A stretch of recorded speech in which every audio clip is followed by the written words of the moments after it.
Our guest expert for today is Jean Archery. She is a sought-after financial wellness speaker with over 20 years of experience in the financial planning profession.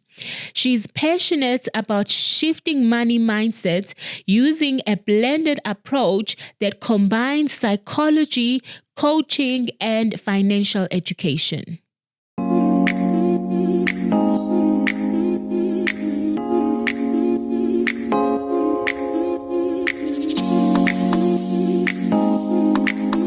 Welcome to an all-new episode of The Safe Place to Land.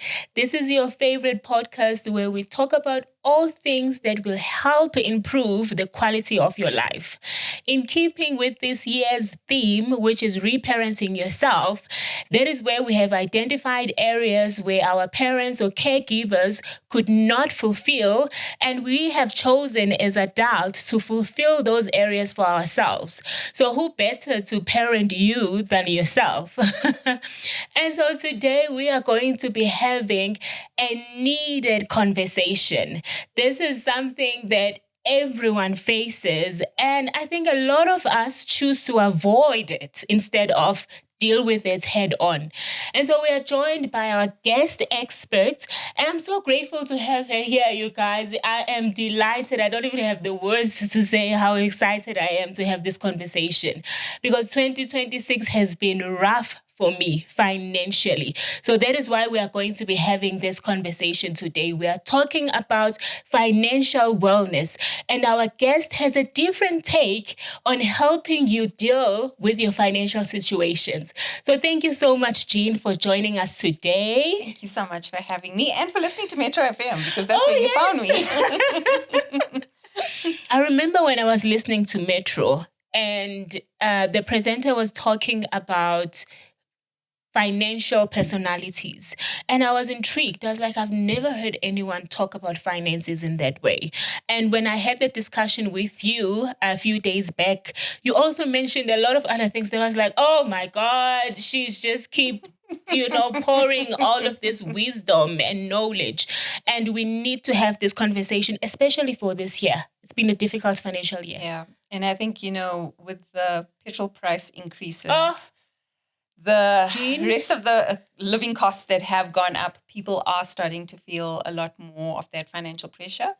And I think a lot more people are going to start to become a lot more aware of how they are managing their money, their relationship to money, and how that impacts how they manage those lifestyle expenses going forward. Yeah. So again, I think these are very important conversations that we need to be having with ourselves, with our kids, with our family members, because money has always been something that has been a very taboo topic in a lot of households. And I think, the time to start changing that is now, because the pressure is going to not go away, if we keep it all inside us. Yeah. Money isn't just about numbers. There's also an emotional relationship that we have to it. And that can affect how we manage it, how we attract it into our lives, and how we keep it. Yeah. And your money personality, which is one of the topics I spoke about, is a core part of helping you to make sense of your relationship with money. I think we need to start from way back.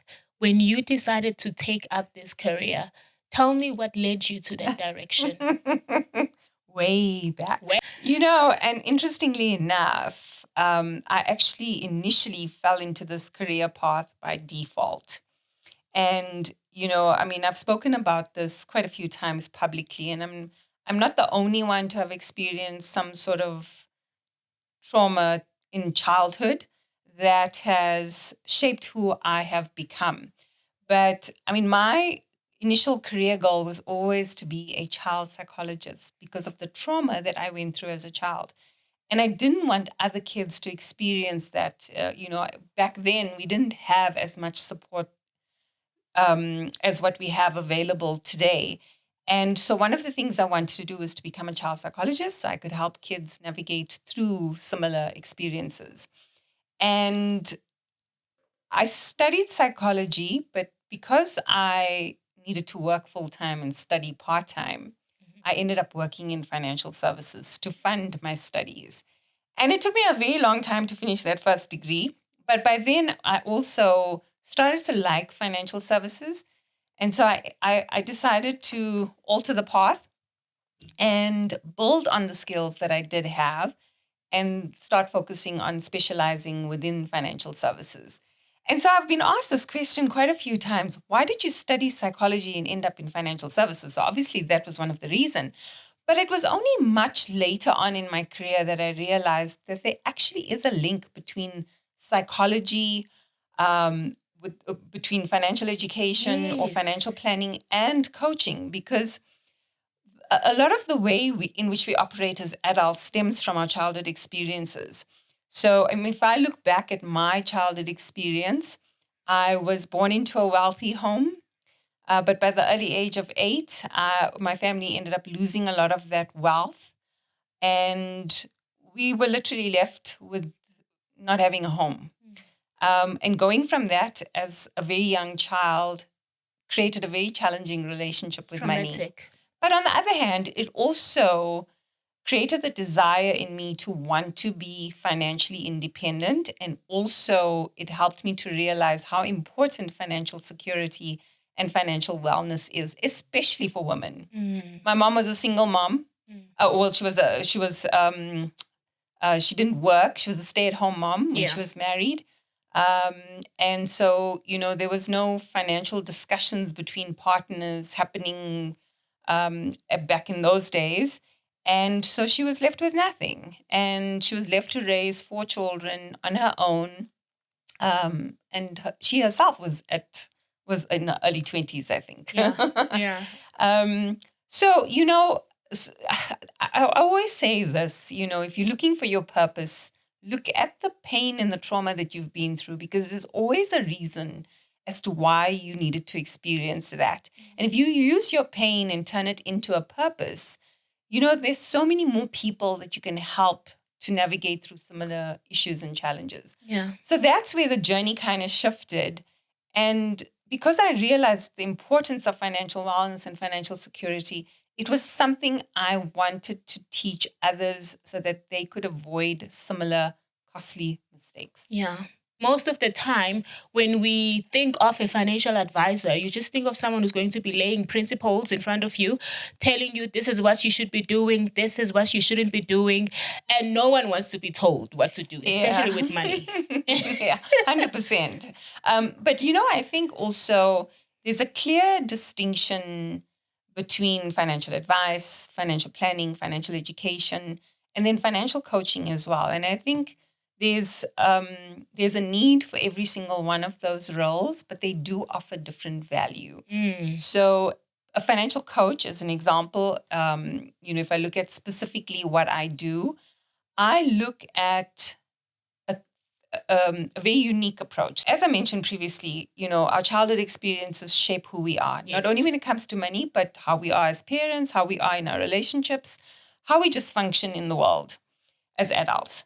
And so if I look at it specifically from a money perspective, our childhood experiences around money, what we heard, what we saw, what we were told, what we were led to believe, what we didn't see as well, all shape us into the beliefs and the beliefs that we have around money. And, if I grew up in an environment where I constantly was told, oh, you'll never amount to something, or money is hard to come by, or, money doesn't grow on trees. If I continuously heard that, it becomes part of my DNA. And so then I have a negative relationship or negative view on money. And so that then gets carried into adulthood, and it can prevent me from achieving financial success because I feel that, I don't deserve this, or I'm not worthy of this. And so it affects my ability to apply for promotions. It affects my ability to ask for what I'm worth. And, that mindset of I don't deserve this, or is very predominant of a victim mentality, of a scarcity background. And so that does, again, shape how we look at money, how we behave with money. So if I go back to that experience of, how the pieces of the puzzle started to fit together. Yes. The psychology aspect of money is looking back at our childhood experiences and what are the negative issues that may have stemmed from there that's affecting how I manage money today in the present moment.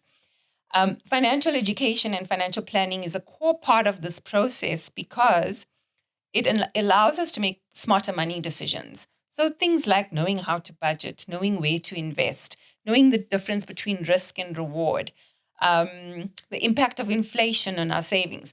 All of those financial principles and terminology is important to know because it is going to help us to make money smarter decisions. And then the last thing that I studied was coaching. And so coaching helps us to move from where we are to where we want to be. Yeah. And so all my content, all my, or how I approach money includes aspects of psychology, aspects of financial education and financial planning, and then also aspects of coaching. We get so hard on ourselves sometimes because the world is just talking about choices. Everyone is saying you should be able to make the right choices. But if you were never taught how to make the right choices, how are we expecting people to be able to make the right choices even when it comes to finances? Well, and here's the thing, right? I mean, as adults, yeah, and maybe our children are looking up at us and saying, well, you should know this. We thought that of our parents too. Well, you should have known this. And I think, when you started off talking about reparenting ourselves, and, again, a lot of our parents did the best they could with the tools that they had. Mm-hmm. And so we are in a similar situation, except our advantage is that we have more information available to us at the touch of a button. Yes. So it's information that we don't necessarily have to pay for. Whereas previously we may have had issues around, I don't have money to be able to go and get this support that I need. Yes. Whereas today you've got access to the internet. You say, okay, maybe it will cost you a little bit of data. They have access to this episode, 100%. So, I mean, I think there are instances where if you're in the work environment, you're in a shopping center, you can log on and use the free Wi-Fi. So that isn't even an excuse. Yes. So I think parents today have a lot more resources and support available to improve on how they are healing, how they are making a difference, not only in their lives, but also in their children's, and how they're changing their stories. Yes. So I think the responsibility is on parents and adults themselves. But you don't have to do this by yourself. Yeah. So I know financial coaching, as an example, is maybe not accessible or affordable to everyone. Mm-hmm. But there are aspects of people within the value chain that you do have access to, like a financial advisor or a financial planner. And I think, again, it's important to find someone who you can trust, who you can build a relationship with. Yes. It's not just a once-off transactional relationship. It's a journey because financial wellness is not something that you achieve overnight. Yeah. Achieving your financial goals is not something that you either achieve overnight. It's a journey. It's a process. Yeah. So I think that is important to find the right person that you can partner with because you don't have to walk this journey alone. Yes, yes. I feel like you've touched on financial personalities already.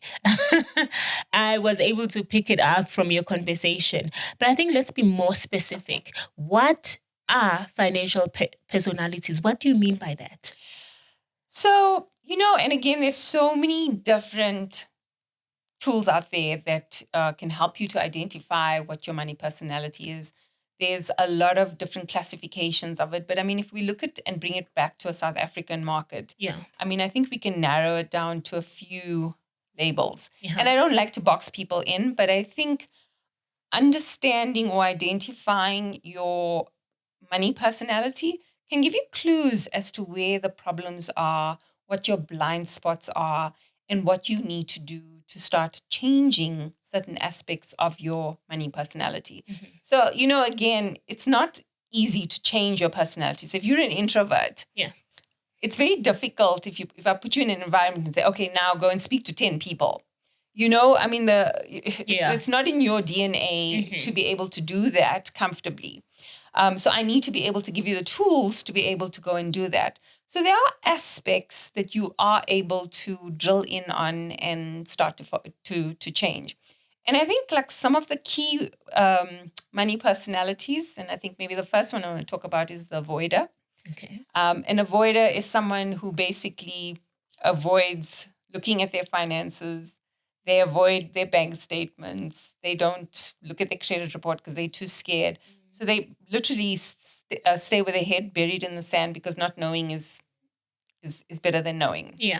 Ignorance is bliss, right? Yeah. And so again, when there is a situation that an avoidant is faced with at some point in the future, then they start feeling anxious and overwhelmed because now they haven't taken a deep look at their financial situation. Yes. So not looking can also be disadvantages. Then you get a spender, and that generally a lot of young people are spenders. They live in the moment. They live for the now. Thinking 10, 20 years into the future is a far distant memory. A lot of people think they're not going to live until a certain age. So they just spend in the moment. And again, there are ways of which we can work around your personality. So if you're someone who likes to spend money, you can allocate a certain amount of money into a separate bank account or savings account, and you can spend from that account.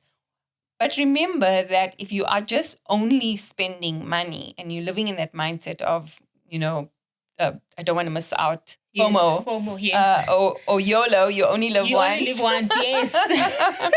That is going to create problems later down in the future when you have to retire and you don't have an income that you're receiving anymore because you haven't saved towards that goal. You haven't made provision for that goal.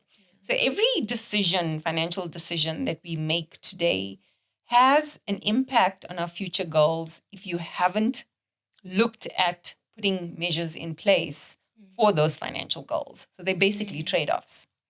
You get the saver as well. So you get a saver or a compulsive saver, depending where they are on the spectrum. I used to be a compulsive saver. Okay. And again, that was because of the security issues that I had as a child. Yes. Insecurity issues that I had as a child. And so that came up in me wanting to make sure that I continuously save and make sure that I was able to take care of myself if there was a situation that arose where I wasn't able to. And so that didn't allow me to enjoy my money or enjoy aspects of my money. It didn't allow me to spend money without feeling guilty. So again, there needs to be some sort of balance where I could manage that process. Then you get someone who's a giver.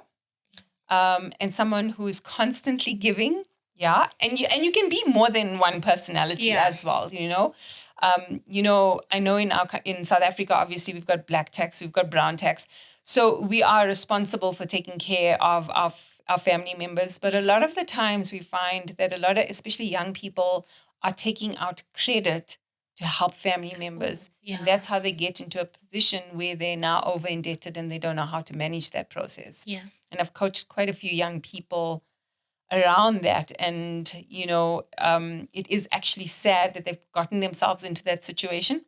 But again, I always say to them, rather now that you've gotten to the awareness that this is an issue so that you now know what you need to do and you'll put boundaries in place going forward so that, again, you don't overextend yourself and give more than you are able to. Yeah.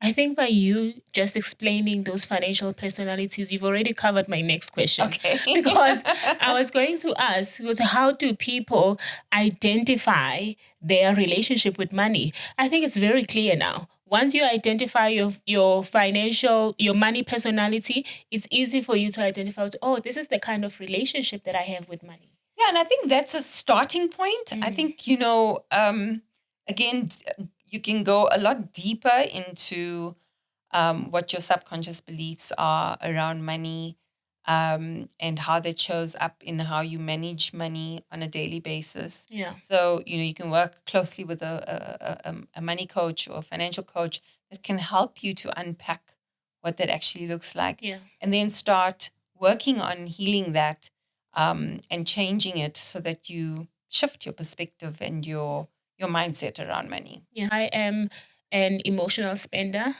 I emotionally eat and then I emotionally spend. So I've realized that for me, my relationship with my therapist also trickles into my finances. If I'm emotionally regulated, I make better financial decisions. But if I'm dysregulated, listen, I want to buy something. Yeah. Yeah. And we spoke about this the other day. And, Yeah. I think a lot of people, and I'm a comfort eater, so I know exactly what that feels like. And I think, when even if I look at myself in the past, there were moments where I could be an impulsive spender. And I did mention this to you as well, that I've put measures in place to actually stop myself from doing that. Yeah. And one of the things is people, when they feel bad and they are using spending as a way to regulate their emotions, this is what's probably going to happen. They're going to feel bad. They're going to say to themselves, let me go and buy something. It's retail therapy, right? That's what it's called. Yes. Let me go and buy something. And most of the time you're using credit to buy something, or you haven't budgeted for that. Yeah, because it's impulsive. Exactly. And so you go and you end up spending money, and then you come back home, and then a couple of days later, or when you see your credit statements or your bank account statements, then the remorse starts to kick in. So now you feel worse. Oh my God. Now, when you feel worse, what do you want to do? Go and buy. spend. So the cycle just continues. So what is important is to identify what those triggers are. So is it boredom? Is it stress? Is it discomfort? Are you feeling a lack of self-worth? Whatever those triggers are. Yeah. Understand what it is. Give it space as well. I think that's also important. Acknowledge, validate your feelings. But then look at putting alternative practices in place that stop you from doing that. So as I said to you, I hardly ever go into the malls. If I do, and I see something that I like that I haven't budgeted for, I will walk away and I'll say, I put in a 24-hour rule. Yeah. And if I still feel like I want that item the next day, then I'll go and get it. More than likely, 99.9% of the time, I don't go back. So again, those are just little tricks that people can use to actually stop themselves from overspending. Yes. And also something that you mentioned to me the other day when we were talking is lowering your credit card limit. I did. Oh, you did? Well done. See, this is a girl that takes action. We spoke like a few days ago. Yes, I was like, because it's been weighing on me. Because I can tell I don't have the money to pay this credit card off, but I still can't stop myself from using it. Yeah. So what's the next option? So after our conversation, I did call the bank and I lowered it to the lowest of the lowest because I'm like, So these things, they do work. They do work. You just need someone who can guide you and give you options on what you can do. Yeah, 100%. And I think the more we have these conversations, the more the messages will go out, and whoever needs to hear that message will hear it at the right point in their lives. Yeah. And it stood out to me when you said on our conversation, you said we have more of an emotional relationship with money than a logical one. Yes, 100%. And the question is, how do we find the balance between those two things? Well, again, I mean, if it's something that you weren't taught, a lot of our habits that we are applying or adopting in our daily adult lives are unconscious habits, habits that we've learned and picked up along the way. So sometimes, as I said, I mean, it's not something that you can unpack or discover on your own or fix on your own. Yeah. And there's sometimes that you will need to get the right guidance and support, because everybody's situation is different. Exactly. And that's why, I mean, there's a thin line between education and advice. And a lot of the things that I do focuses on education, like the conversations we have with the with the greater audience is not advice, it's education. Advice is more specific and tailored to your own personal circumstances. So when you and I had a conversation, and you shared with me what specific challenges and concerns you had, I was able to say to you, Zanele, I think these are some ideas. that you can apply in your life. And you Yes. took the decision to go and apply that and make that choice for yourself. And how do you feel? How did you feel after doing that? So good. Exactly, Oh right? my Empowered. God. But going back to this, I mean, I think again, people need to be very aware that everybody's circumstances are different, and that needs to be taken into account. Your personal circumstances have to be taken into account. And that's why seeking financial advice is so important, because your financial advisor or your financial planner will be able to guide you and give you a clear, structured path on the steps that you need to take in order to be able to move forward. This conversation, you guys, it's so empowering, and I hope you are enjoying it as much as I am. So, what would you say are the basic principles of making sound financial decisions? Some of the things are obviously spend less than we earn. Right now, a lot of people are relying on credit as a means of survival. Jean, I think we need to be specific about this, Okay. because I'm struggling with this. Honestly and sincerely, I want to make changes, but I don't see in my budgets where I can make changes. Everything there is necessary. Yeah.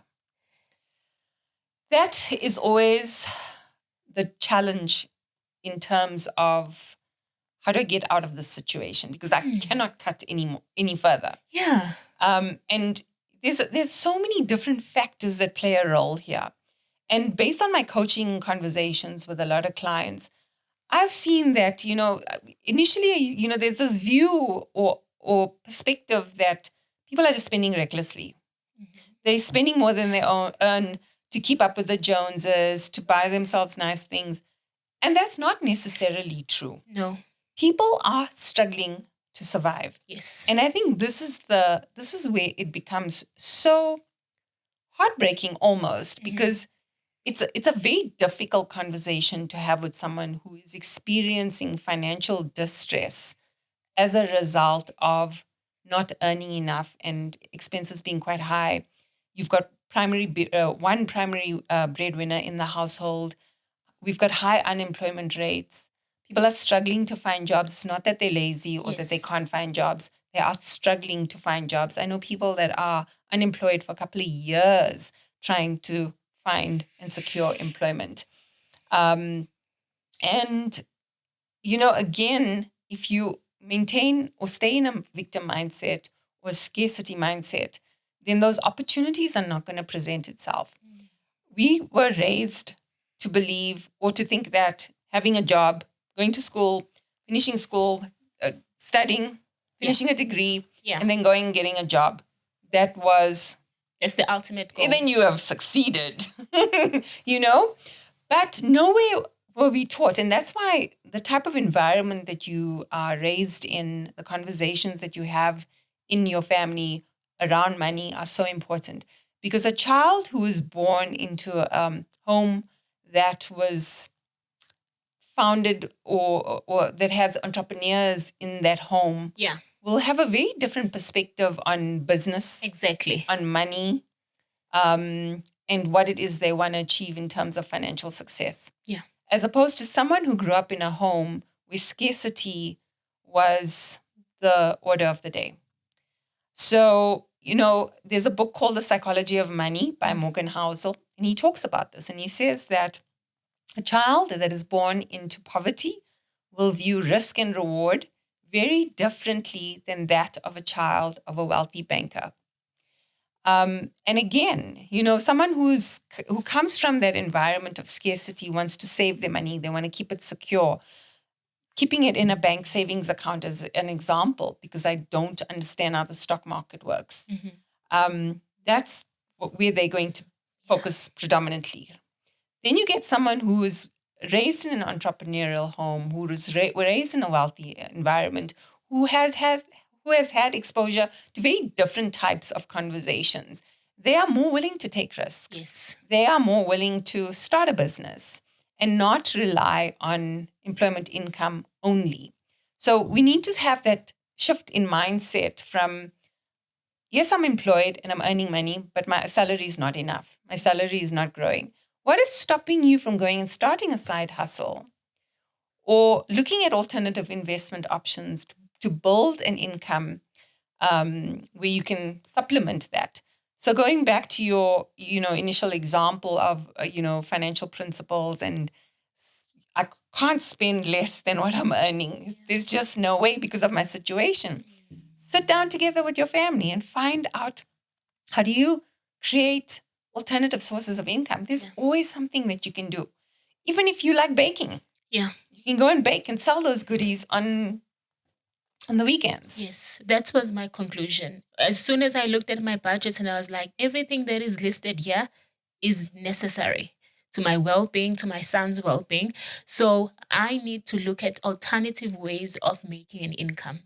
And for me, I'm no longer a person who thinks about getting a 9 to 5.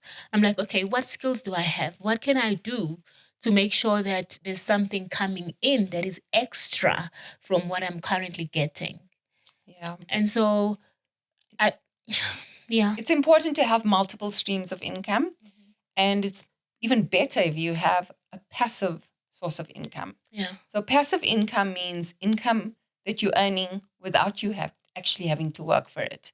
And that could be generated from a business that doesn't require a lot of your involvement. It could be from investments that you've invested in that are paying you dividends. Yeah. So those are ways of generating passive income. So it's like earning money while you sleep. Listen, I think we, in the African community, I can speak for my own, we have a very weird relationship with money. Because even when it comes to investing or those passive income that you are mentioning, maybe it's because we don't understand stocks. We don't understand trading. We don't understand all of those things apart from in putting your money in the bank. And so we need more information on that. I feel like, as we are having this conversation, I'm like, I would like to learn more about stocks, actually. And again, I mean, there's a lot of information out there on the internet. There's a lot of apps that you can go and download that can help you, guide you, educate you in terms of what you need to know. But also, again, working with a financial advisor or financial planner can help guide you and help you to make sense of that. You don't have to do it all on your own because the jargon can become quite overwhelming and complex. So again, reach out to somebody who you can build a relationship with. Yeah. And when we're having the conversation over the phone, I remember you spoke a lot about your experience working with credit bureau and people who are in debt.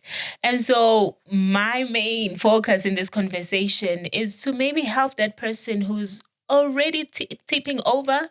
Maybe someone like me who's currently struggling with their income, and maybe offer them a guide on what they can do to improve their financial situation. I'm so glad. Sorry. Didn't mean to cut you off. Continue. Didn't mean to cut you off. This is my excitement coming in now, right? Because this has been a big focus for the last couple of years. And when I embarked on this journey of leaving secure employment. That was brave. I used to question my sanity a couple of times in the very beginning. Yeah. But I left secure employment as a single mom, or I should say as a co-parent, to start focusing on my passion for financial wellness. Yes. And that was 5 years ago. And in that 5 years, I mean, my focus initially was on telling people what they need to do, giving them as much information and education as I possibly could. And over the years, and more so recently, I've started to look at it and realize that maybe that's not the best approach. People know what they need to do. Yeah. They're just not doing it.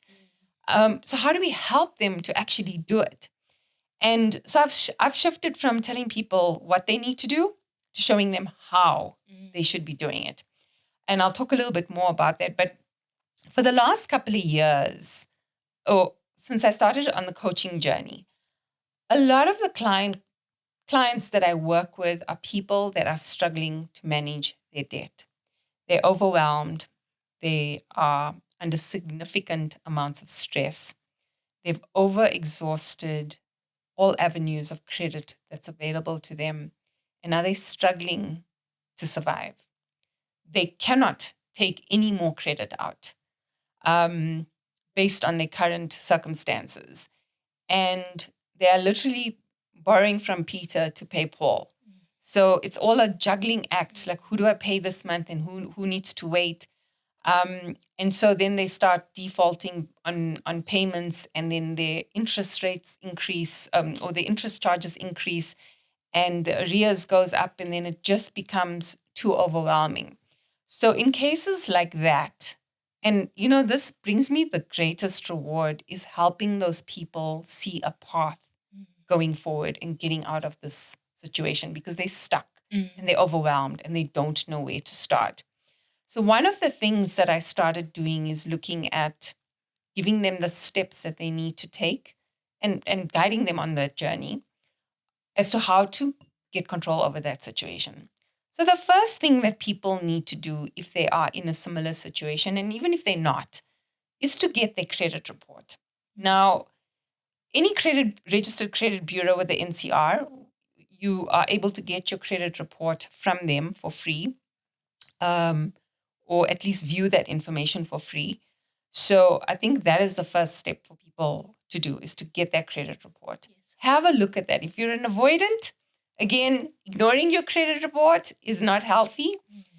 And you can break this down into steps, right? If it's overwhelming, say, put 5 minutes, allocate 5 minutes in your diary on a weekly basis and say to yourself, okay, this week I'm going to just get my credit report. I'm not going to look at it. I'm just going to take that action to get my credit report. And then at least I know I've done it. The next week you say, okay, I'm going to allocate 5 minutes just to look at my credit report and see if there's anything that's not supposed to be there. Yeah. Because your credit report gives you an overview of what you owe, who you owe, how much you owe, and the minimum payments. It'll also show you signs of, like, maybe an account was opened in your name that you didn't know of, so fraud. So it's important to have a view on what that looks like. So the first thing is to get your credit report. The second thing would be then to start putting a plan in place to pay off that debt. And a lot of factors there will play a role, like how much can I afford to spend on a monthly basis? Are my minimum monthly payments more than what I can afford to spend or allocate? Then I might need to go and look at my budget. Do I have a budget? If I don't, how do I put a budget together? How do I then look at what expenses I can cut? So, and again, a lot of people think something that's classified as a need is actually a want. So, how do I drill down into my expenses and figure out what expenses can go, what can be cut, and then put a plan in place that's going to help me to pay off that debt and take back control of that situation. Yeah. So those were some of the things that I used to do to help my clients navigate through this journey of financial pressure and stress. And now what I've done, is I've changed my entire approach to how I get the message out. And I've built a whole range of tools that can help people do it themselves. So coaches, obviously working with a coach can become, as I said, not everybody might be able to afford to work with a coach. So this is a way that you can access those insights and tools for very little, for a very small investment. Yeah. I've had so much experience with, financial issues and financial crisis. Not only me, but people I love, family, people can get so overwhelmed when it comes to finances. And I know how hard it is to live in debt. I was once in debt, and my debt was, I took out a loan because I wanted to build a home. And then 6 months after that, I lost my job. And I was paying double because I'm a person who's afraid of debt. Yeah. So I was paying double at the time just to make sure that I paid off quickly.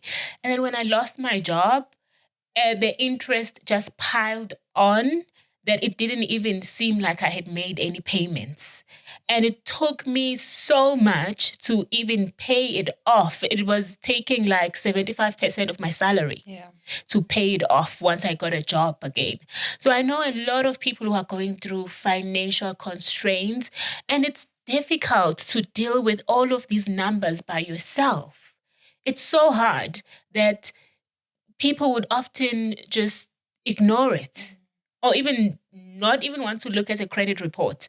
And I think a credit report is so intimidating. Like, what can we do to make it less intimidating? Yes, no, agree. And, I think, again, people that do need to look at their credit reports are so overwhelmed by the information that's on there. But again, my partnership with the credit bureau, we actually looked at how we can improve credit education. So the credit bureau is XDS, and the platform is a free consumer platform. There's also an app I know which is called Splendy. And people can go in there, they can download the app or register on the website. And there's a resource that we've created that's available on that resource, a credit score survival guide that tells you every single thing you need to know about managing and improving your credit score. So there is no excuse. People just need to know that those tools do exist and available to them. And again, reach out to the credit bureaus because they have people at their help desk that will be able to guide you and tell you this is the information you need to know and be aware of. Oh my God, Jen, there's so much to talk about. I know. And time is not on our side. So to make this simple, how can we tell when you're living beyond your means? You won't sleep at night. You won't have peace of mind. You will be constantly stressed about money. You will rely on debt as a mean to fund your living expenses. That's when you're using your credit card more than you should. Exactly. And, sometimes we might not see it whilst it's happening because debt is not something that just happens overnight. It's something that we build. But it will get to a point where if you're not managing it properly, the alarm bells are gonna start going off. You are not going to be able to get any more debt. You're not going to be able to afford those repayments. You are going to struggle at some point.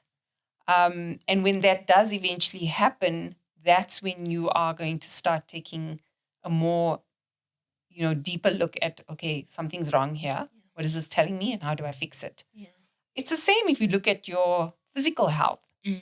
If we carry on eating unhealthy, we are going to get to some point where we can't fit into our clothes, or we get a heart disease, or, our weight is escalated. So it doesn't, we don't pick up weight after eating one bad meal. We pick up weight after eating a couple of months or weeks of bad meals. True. And then when the heart attack happens, that's when we want to actually do something. Because we know we shouldn't be eating unhealthy, but we still do.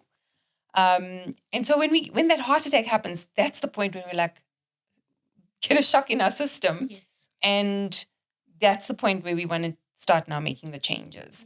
So it's a similar scenario when it comes to money, that these issues don't just happen overnight. It starts to build and eventually get to that point where, okay, now I'm in trouble. What do I do now? So the tools, again, that I've built helps people to create that awareness through a series of quizzes and questions. And out of those quizzes, there's some awareness that they will get and insights that they will get as to what the situation looks like. And once they have that awareness, the next step is, okay, now how do I fix this? And that's where the tools come in. Love that. When should we consider making big investments, like buying a house, buying a car? Because I hate a bond. There's nothing that, it doesn't make sense in my head. It's like, why am I paying double? In terms of interest and all of that. Interest, like, why? Well, again, not all of us can afford to buy things cash. So if you're going to save that money and put that money away, how long is it going to take you to build capital up, firstly? And let's say it takes you 10 years. What's the value of that property going to cost you in 10 years from now? Because obviously inflation. So those are some things that we need to consider. And I think there's also a difference between good credit and bad credit. Good credit is when you are taking out credit for something you can't afford, but you would like to have, that is going to generate growth or capital for you. Yeah. So like if you're buying a property and that property grows in value and you decide you want to sell that property in a couple of years, that's a good example of credit. Yeah. If you buy a laptop or you invest in a business, you buy a car and you want to use it as an Uber vehicle, that's generating you some revenue. So that in those instances can be classified as good credit. But a lot of the times, a lot of us are using credit to fund that holiday, to fund a car we can't afford and take out a balloon payment, to buy the latest cell phone, to buy clothes or the latest technology. So if those things are not going to help you to generate an income, then, it's not good credit, basically. Okay. So when it comes to investing in an asset like a car, well, those are more lifestyle assets, right? Yeah. There's so many different investment solutions out there. Again, different investment goals that you might have will require different strategies. And I think, again, that's going to be very different for every single person. Yeah. So whenever you are planning on making a financial decision, again, whatever that decision is, because there's no right or wrong time, it all depends on what your personal circumstances and situation is. And those conversations with your financial advisor, with your bank, with your financial planner are all important conversations to have that can give you guidance in terms of what your next steps are. Yeah.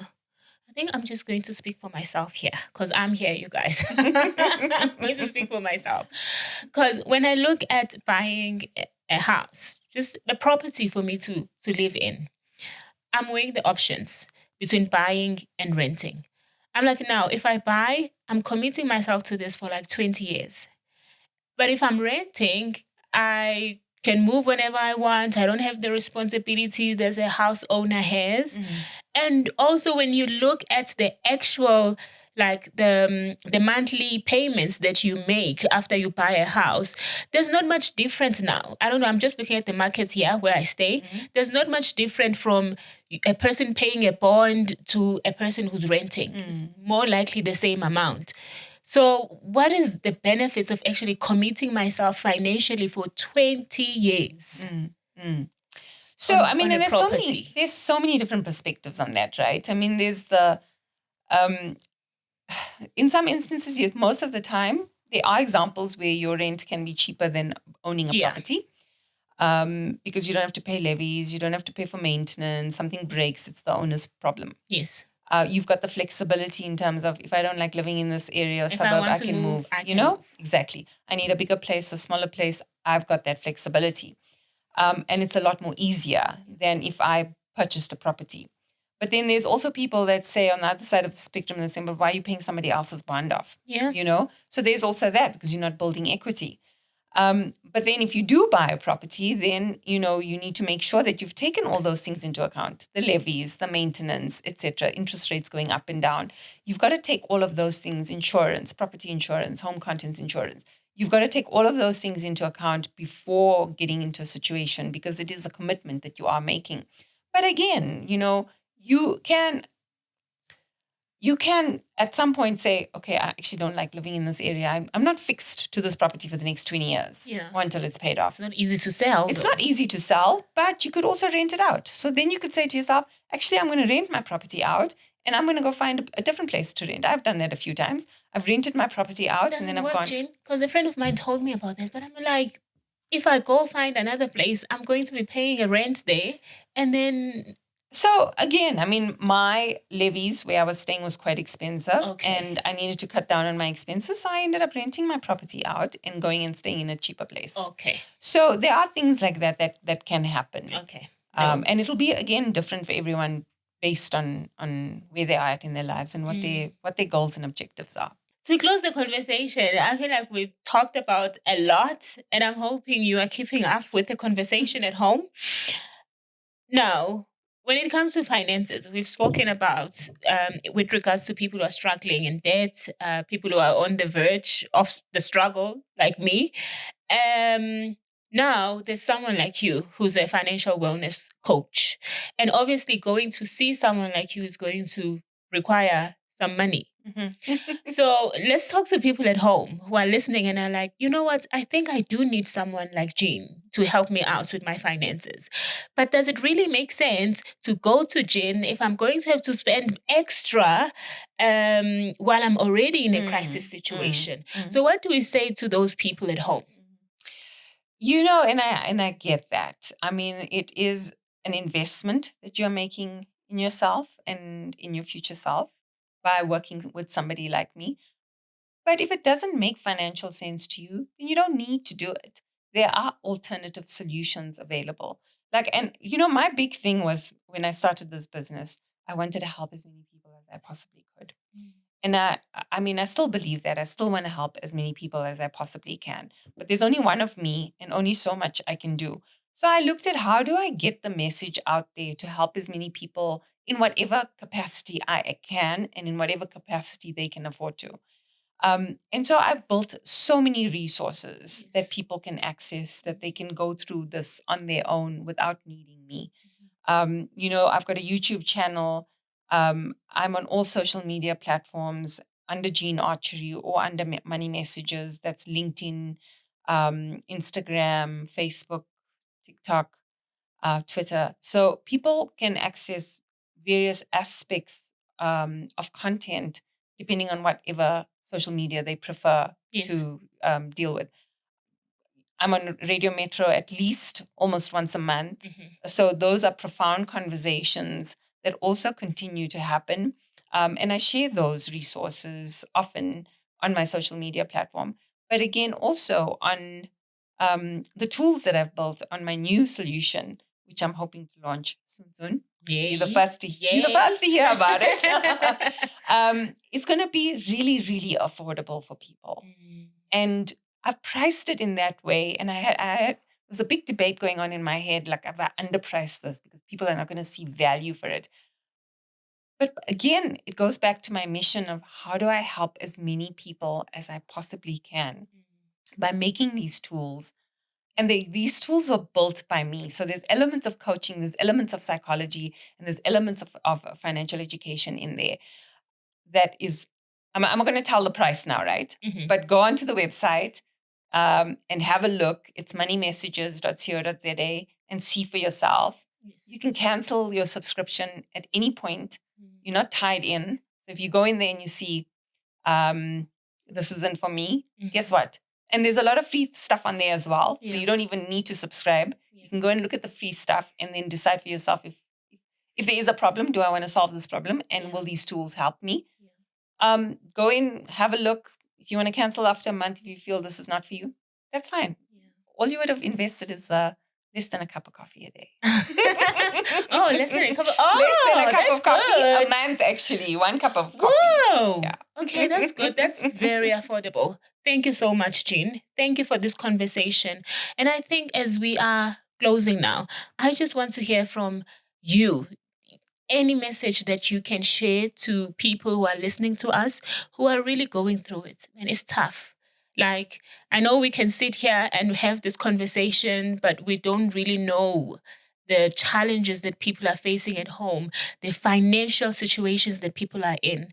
So I just need you to speak to that person who's like, I'm really stuck. I don't know what to do here.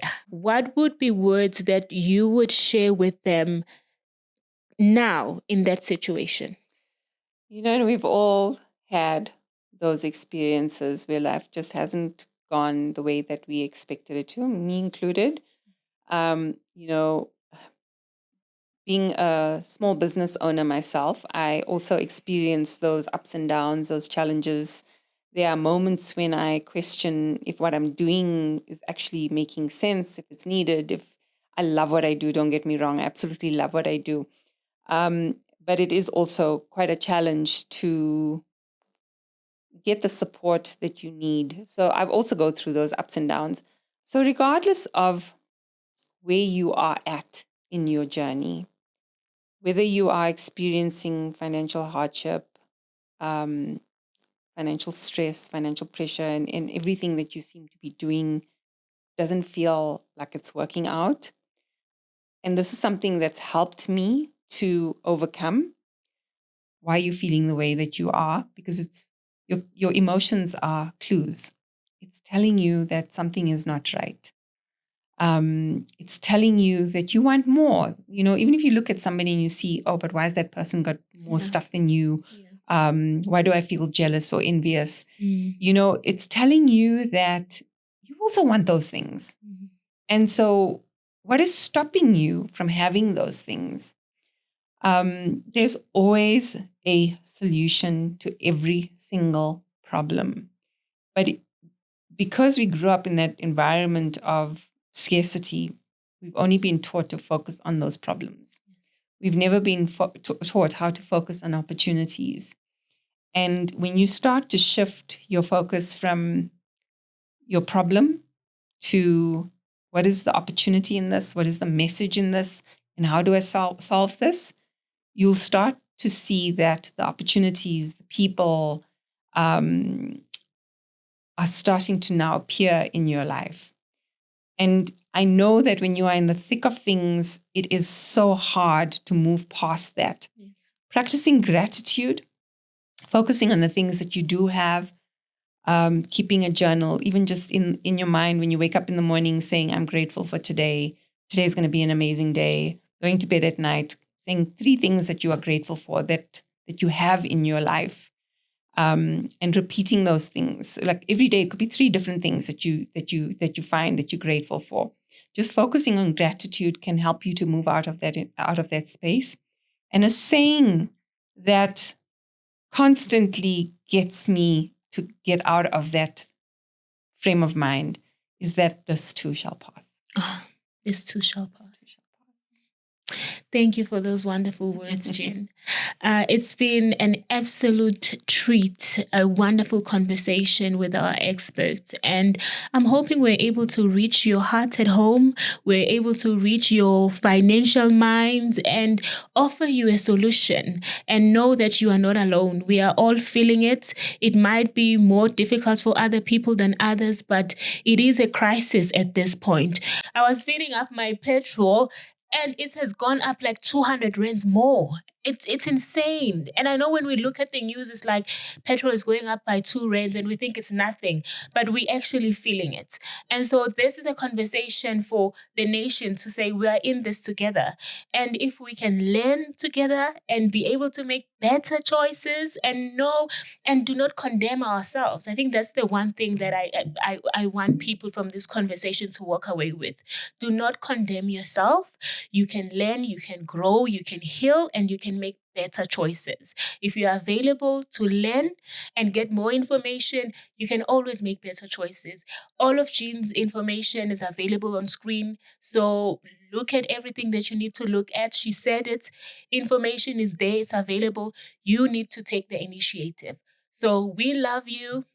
And remember, your creator loves you more. So thank you for tuning in.